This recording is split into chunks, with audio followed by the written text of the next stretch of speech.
Yang juga jadi sorotan saudara, Presiden Prabowo Subianto berencana memangkas lebih dari 750 badan usaha milik negara. Langkah ini dilakukan sebagai upaya menghemat anggaran negara.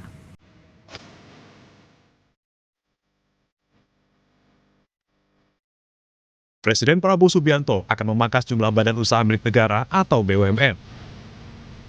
Dalam pidatonya di acara Sarasehan Kebangsaan Konvensi Sains, Teknologi, dan Industri Indonesia di Jakarta, Prabowo menyinggung soal upaya efisiensi kerja dan anggaran. Prabowo bilang jumlah BUMN akan dikurangi dari 1.000 menjadi 250 saja. Pemangkasan ini dilakukan untuk mengurangi beban biaya operasional. Lebih dari 750 kita tutup. 750 dirut.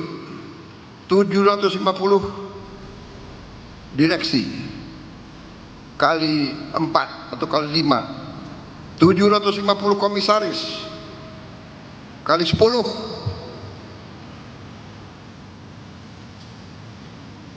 overheadnya kayak apa, gajinya kayak apa. Saudara-saudara, ini uang rakyat semua.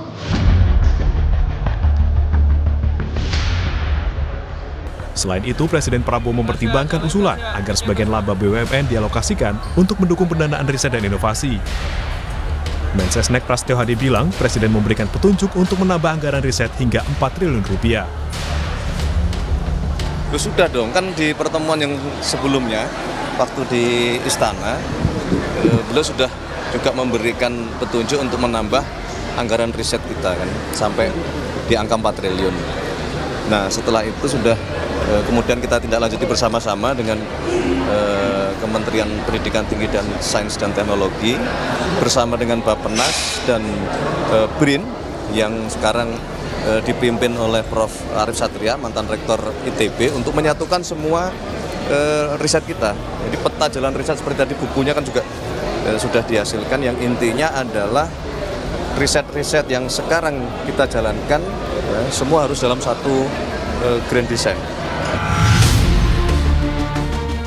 Pakar Hukum Tata Negara dan Pemilu Titi Anggraini menilai kebijakan pemangkasan jumlah BUMN harus dilandasi kajian yang komprehensif, terbuka, dan dapat dipertanggungjawabkan kepada publik. Menurutnya, pemerintah juga harus menunjukkan konsistensi dalam menjalankan efisiensi agar tidak menimbulkan persepsi bahwa kebijakan tersebut hanya berporos pada kepentingan elit politik.